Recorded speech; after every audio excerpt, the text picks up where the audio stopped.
What's up, everybody? I am the Queen of Potomac because surely if Charisse can do it while not even breathing, I can do it remotely from Los Angeles, better known as Goonicorn. Y'all, we got some things to talk about. We got some things to talk about in the Potomac land. But before we get there, please make sure you like, share, subscribe, do all of the things that you know you're supposed to do when you come to somebody's YouTube channel. Like, y'all know the house rules. Before you get to anybody's YouTube channel, just go ahead. You saw the thumbnail, something made you say click. So now I'm telling you to like, okay? Follow the rules around this month. Follow the rules. Okay, y'all, let's just go ahead and get started. So the episode starts off with the continuation of Charisse and Karen slamming tables, these old biddies moving furniture and yelling and raising their little voices. I'm like, oh my God. Oh, that Truly Original got a medic on standby or something, because one wrong move and these ladies are slipping discs and damaging something very permanent, you know?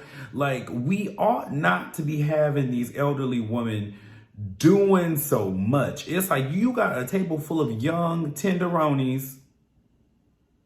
Well, you got a couple of tender girls up in the batch. Y'all ought not to have these elderly women out here putting up such a fight to sell this show. Like, this is too much, okay? But, okay, here are my thoughts on Charisse and the Karen Charisse debacle, okay? Y'all, I have said it once, I have said it twice, and I will say it a million times. Karen is full of shit. We all understand, we all get it. The real reason why Karen doesn't want Charisse around is because she does not want Charisse revealing to us or clarifying or substantiating those rumors that there is another party in her relationship. This man, Blue Eyes, okay? That is why Karen does not want to open these can of worms.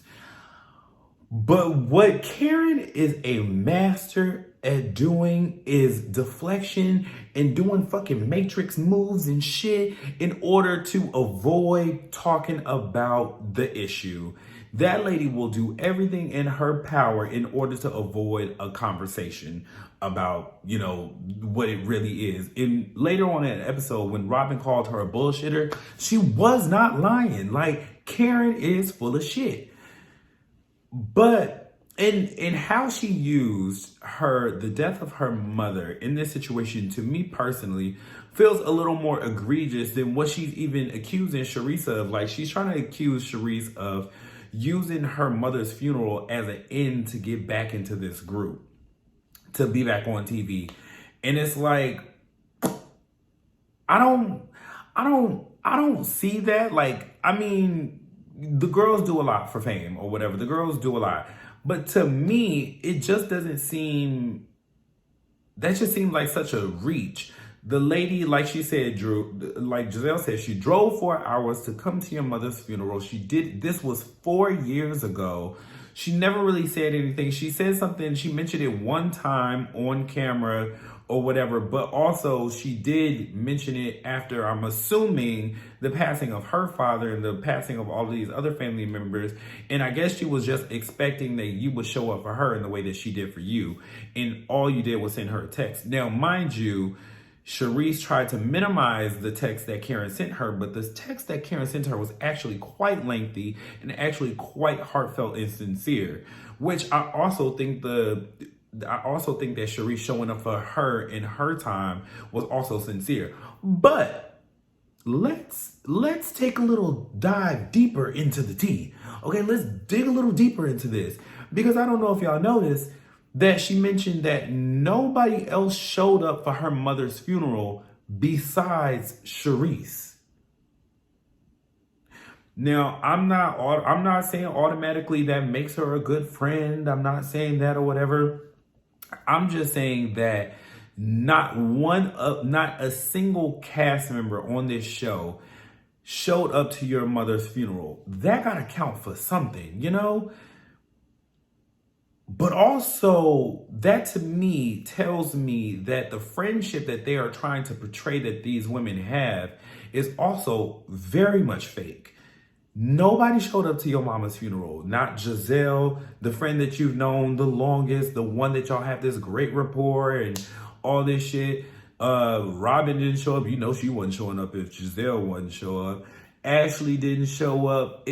Candiace didn't show up. None of these girls showed up, but Charisse did. I don't know. To me, I mean, I don't know. Call me a softie, but I would take that as like, oh, okay, this was a good thing. This was nice of Charisse. But I think that Karen, you know what? Because I felt a different type of way about what Robyn said towards the end, but I'll get there.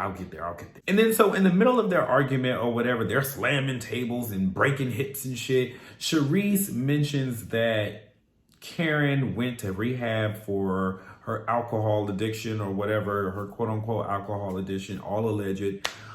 And I just thought that was really tacky because it's like, okay, if this lady is struggling with substance abuse, it's like, why would you spill her tea like that? Like, girl, that was messy and nasty. And girl, that's why you look like a fucking, girl, you look like one of them big ass furry dogs running through the park, catching frisbees through the mud and through the sprinklers and shit. Girl, you're panting ass. Panting. You know what I mean? Charisse gets on my nerves, like, because I'm not even a Charisse fan like that, so like, let's not even, you know, like, I'm not a Charisse fan like that, but and I'm one of the very few people that feels like, I mean, her being on this show, I could take it or leave it. I don't think that she's adding anything. I think when she was really necessary on the show, it would have been season 5, and I think season 4 and season 5. I think that she was really necessary then. I don't know what the fuck was the holdup, but yeah. So I think that was tacky. Charisse, no, that wasn't cool, lady. That wasn't cool. Like, using somebody's substance abuse, something that they're really struggling with, if this is true, throwing it in their face like that, it does make people question your character, and it makes people question your motivations and your intentions when you are trying to be there for them. So, I mean, hey, I don't know. I don't really have a strong feeling one way or the other, but I just don't feel... I do not feel like Charisse is, her motivations for showing up to your mama's funeral was to get back on this show. It just doesn't feel like it should have been that hard to get back on this show, honestly. And then who the fuck made her the goddamn ringleader as who gets to say to be on this show or not? Like, she doesn't fire or hire anybody, girl, please. Anyway, so our resident Scissor Sisters, they hit it to the room to hash out their conversations or whatever, right? And here's how I feel about this. One, Mia is not lying. Mia is not lying. Because if Mia was out there fucking on married men, Jacqueline was a bird that was flocking to her very large feathers, okay? Mia was not alone while she was out there busting it down and rubbing it down with married men. Her and her good Judy, her good best friend, was out there rubbing it down with married men too, allegedly. I don't know any of this to be for sure, but I just feel like the way that Jacqueline was handling this conversation, girl, there was some truth to that, okay? 2, Mia is dead ass wrong for throwing her best friend of 30 years, for escalating a situation that was so small, so petty, that quickly with a friend of over 30 years. With friends like these, who needs enemies? Like, me and my best friend, we've been best friends for over 13 years now. And that little nigga right there, he knows some things about me that he would literally never repeat on camera in front of the entire world at our most heated moments. Like, we could be pissed beyond all belief. And that person, my best friend, would never throw my dirty laundry up like that. Just so brazenly, like, without shame. Jesus, my best friend would never do something like this to me. So for y'all to have shared 30 years together, for y'all to have lived together, for y'all to have been using flashlights to look up each other's vaginas, for y'all to have shared each other's secrets and coochies together, for y'all to have been fucking on married men together, for y'all to have been doing all of these things together, and then you throw that away for something so small, it just feels like, to me, Mia, you know what? My final assessment on you, she's clocked in, okay? Mia, you are fame hungry. That is all it is. When Jacqueline said that you sold your soul to the devil, she was not referring to Gordon. She was not referring to any man. She was referring to these cameras and to fame. She sold her soul to the devil. She sold her soul to this entertainment world. And she is doing whatever it is that she can do in order to be famous. And Mia, I got a hard revelation for you, mama. You will never be famous like that. You don't have any discernible talents. You don't have any skills. You have the bare minimum requirements of the beauty standards. So you're barely pretty. You don't have any talents. Like, you don't have anything to offer us in order to be famous. So your claim to fame will be on this show. So if you're trying to go the reality TV route in order to become a star, like a certified bona fide star in the likes of like the Nenes and the Kenya Moores and them, girl, you're doing it all wrong, okay? Because us fans of reality TV, we like even our villains. We like our villains to be a menace sometimes. Yeah, we love a good menace. We love a menace, but we also love to attach ourselves to some part of their story. Like, yeah, they're a menace here, but we love them because of X, Y, and Z. Kenya Moore, for example, my favorite villain of all time across the Housewives franchise, because the lady had a real story, and I think that there was a real reason why she was the way that she was, in which I could go down in, which also I don't always think that Kenya was as wrong as people like to make her believe. I think that a lot of the situations that she was in, she was defending herself, but we will talk about that another day, okay? But with Mia, you had all of the makings to become one of those reality TV stars. You was giving up. You was in group homes. Your mama was smoking crack pipe. You was poor. You was a stripper. You was a mistress. You have all of the makings to be somebody so compelling and so interesting, but you lack soul. You lack depth. Every time we see you, you're trying to portray yourself as this woman who has it all and who's done it all and who's so astute and who is just this big boss. And that is not your selling point. You being a boss is not your selling point, mama. The story that you had before this, if you really dove deep into that story, that would have made you a more relatable and a more interesting character. But you trying to sell us on this, I'm a boss and I'm above you bitches, and you bitches can't touch me because I got more money than y'all, and I'm this and I'm higher and I'm more above y'all. You're never going to be able to sell us that, because you are not that girl. We saw through you the majority of us saw right through you that very first season. And now you're just continuing to reveal yourself, because for you to sell out your best friend's information like that, like, your best friend is not you. So like, you want her to throw all her cards on the table because you so proud to be sleeping with married men. That's not her road. And you know your best friend enough to know that that is not something that she would probably want to admit on camera. How dare you? Like, you are literally, girl, you are disgusting. And I hope that you, by the end of this season, by this reunion that's about to get ready to tape, I really hope that you find it within yourself to give Jacqueline, your sister, somebody whose family took you in. I hope you decide to give this woman a genuine apology. And I really hope that she takes that apology, crumbles it in her hand, pulls down her pants and pisses on it and shoves it in your mouth, girl, because you don't deserve her kindness nor her forgiveness. Me personally wouldn't forgive you, nor would I ever trust you again. Like, you don't embarrass your best friend like that on national television. To me, that was just the lowest thing that you could have ever done. I'm moving on because she's about to irritate me, okay? All right. So now we move on to Ashley and Candace having another little powwow, child. These girls ain't never gonna get it together. Whew. So Karen decides to ask Ashley. They're all at lunch or whatever. She asks Ashley like if you regret bringing Bug Eyes to Karen's event to basically ambush Candace into having this conversation with her. And Ashley basically says some bullshit about like if it were me, I would want to know. Y'all, Candace Denise Dillard Bassett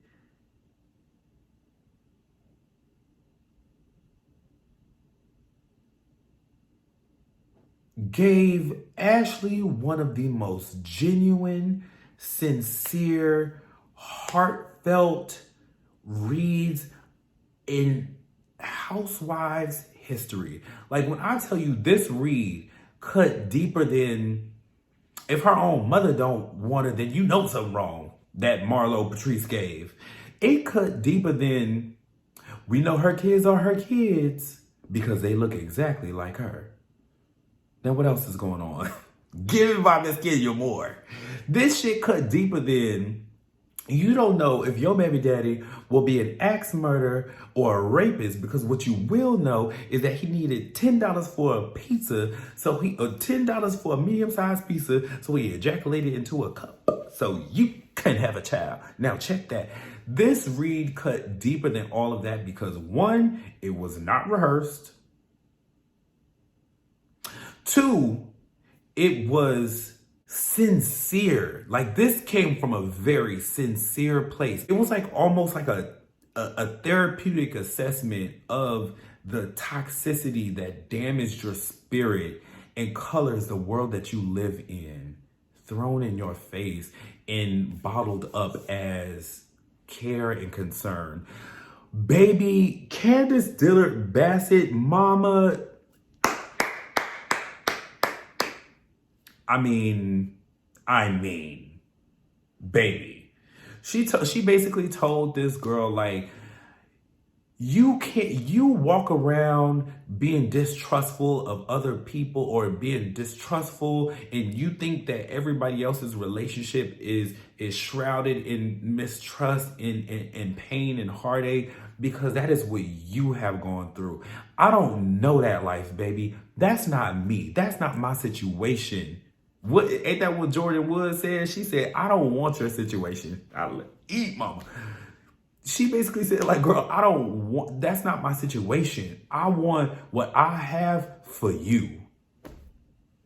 Somebody on Twitter said, bitch, I would have combust into flames. Girl, when I tell you I would have disintegrated right there, I would have been like the Phoenix on Harry Potter when that nigga just combust. He just said, I would not have known what to do. The only thing Ashley could do at that point was return serve with some old regurgitated ass feelings about how Candace was insensitive during her miscarriage. Girl, we don't give a fuck about that. And quiet as it's kept, I did kind of side with Candace, how she was feeling. I don't think she should have said it, but I also do feel like Candace had some valid points in that situation. And girl, she already apologized for it seasons ago. So girl, we are not about to rehash that again today. So Wendy jumps in to say, I really think that y'all would benefit from not rehashing the past anymore if y'all want to move forward. And they agree to let it go and move on. We will see how that goes. But you know how it always goes with Ashley and Candace. It's a roller coaster. It's a roller coaster. So now we are about to get into this Queen of Potomac situation. Y'all, honestly, I'm about to just steamroll on past Gizelle and her next, because I really cannot even believe that we sat there and watched a woman 50 plus sit in the middle of two women trying to make the other woman feel like the other woman is the queen of a city that barely any of them really even live in.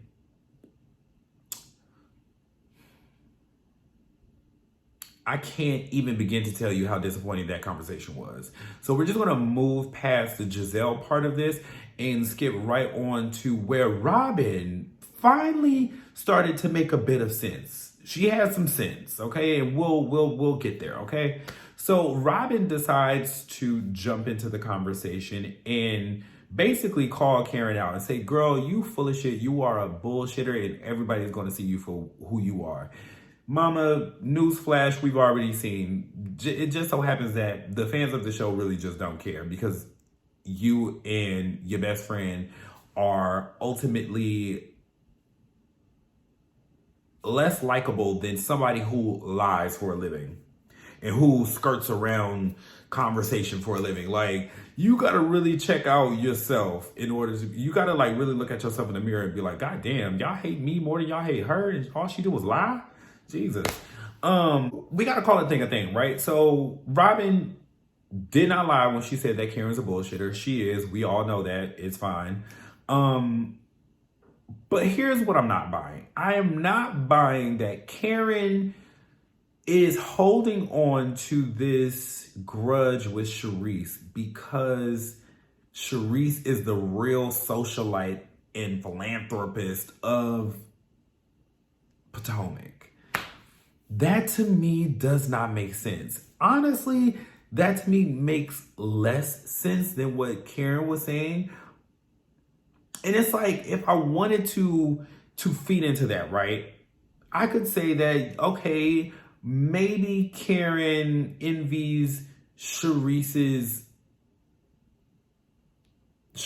status in the actual community of Potomac, and maybe she envies the respect that she has among the actual people of Potomac. Because, I mean, like it or not, Charisse was invited to Beyonce and Miss Tina's and them Royal Art Gala. Like, she was invited to these things. So I don't really know I don't live in Potomac, so I don't know what Charisse does in Potomac that the girls seem to enjoy. I don't know.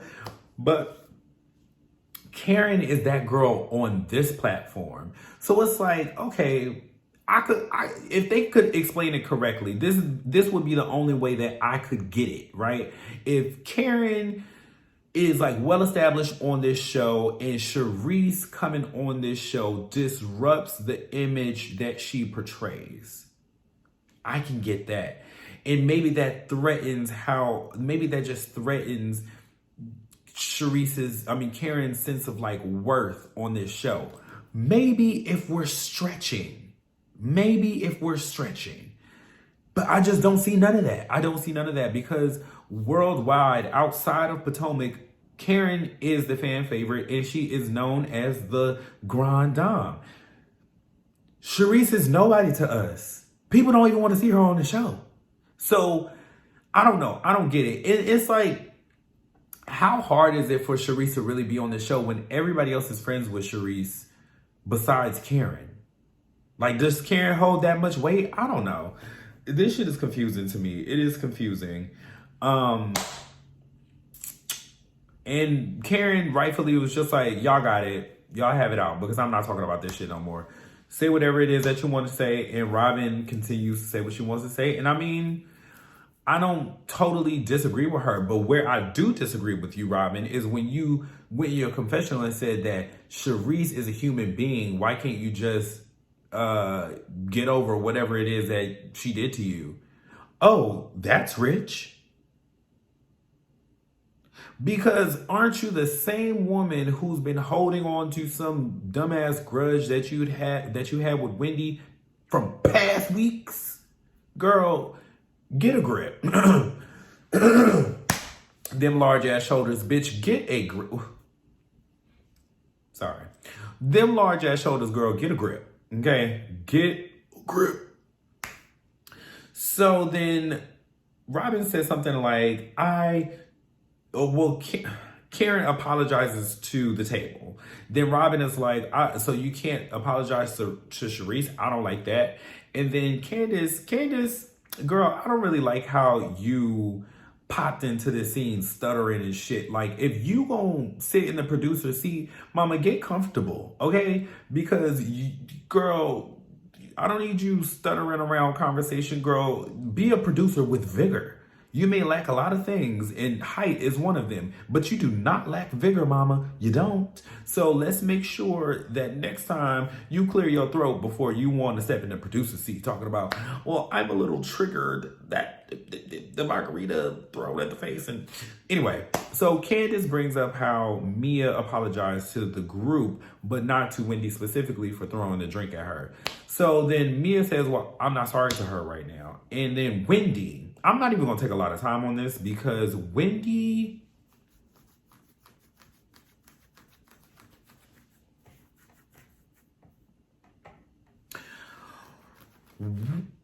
Wendy laid into Mia something nasty, okay? Educated her, read her, laughed at her, mocked her. And it was glorious to watch. I'm sorry. I'm a Wendy fan. I know a lot of the girls are a little trepidatious about saying that they're fans of Wendy because they don't really like how Wendy participated in the takedown of Monique on that season. But, I mean, y'all gonna have to get over that shit because Wendy is great. Wendy is fucking great. I don't care. Wendy is great. The way that she read Mia left Mia speechless. And had the peanut gallery over there just gagging. You could hear Mia literally losing her words and the volume in her voice. She wasn't as extra and animated anymore. It's very like muted and like, oh, I know I'm not going to win this, so let me just play this softball and let me like say shit under my breath. And Wendy was catching her every single time. Like Wendy was almost baffled that Mia had the nerve to ask her if she knew what defamation of character is. She said, girl, do you know the sequence of events, mama? And it's like, yeah, remember, like, the sequence of events. You went over there being messy with Peter and then came back over here to be messy again. And then you're going to try to spin this at this table this time to say that you were trying to be a friend. Girl, shut up. You do not know the meaning of friendship. Like, you literally just exposed your best friend of 30 years to a bunch of bitches that you've only known for 2. To a bunch of women that you only known for 2. Come on. Ciao. Anyway, so Wendy wraps her on up. Her, Curly, and Mo, they all walk out with their tail between their legs. And I think it's funny that how these women just trail behind anything Mia does. Like, this group of girls are a key, okay? A key. But y'all, that is all I have of this episode. This is actually a really good episode because the past few weeks has been crazy with Miss Potomac. But, okay. If y'all have made it to the end, hello, love to see you. I know that I told y'all that I was going to do Drag Race reviews. I lied about it. And I'm very, very sorry. I was thinking about it, but this season is not exciting. I don't particularly care for any of the queens this season. I'm rooting for Lux. That's because she's black and she's pretty. And that's all there is to it. I do foresee one of the twins making it up to like top 4 or whatever. But I really don't care to watch this. I mean, I'm going to watch the season, but I don't care to talk about it. If there's anything that sparks my interest to where I want to have a deeper conversation about it, maybe I'll do that. But I don't know. Reviewing this season of Drag Race just does not seem likely, honey. So what I'm getting ready for Real Housewives of New Jersey, which I will be reviewing. And we'll see what else I'll be doing the rest of this year, child. But all right, y'all. Thank you so much for watching. And I will see y'all next time. Toodles.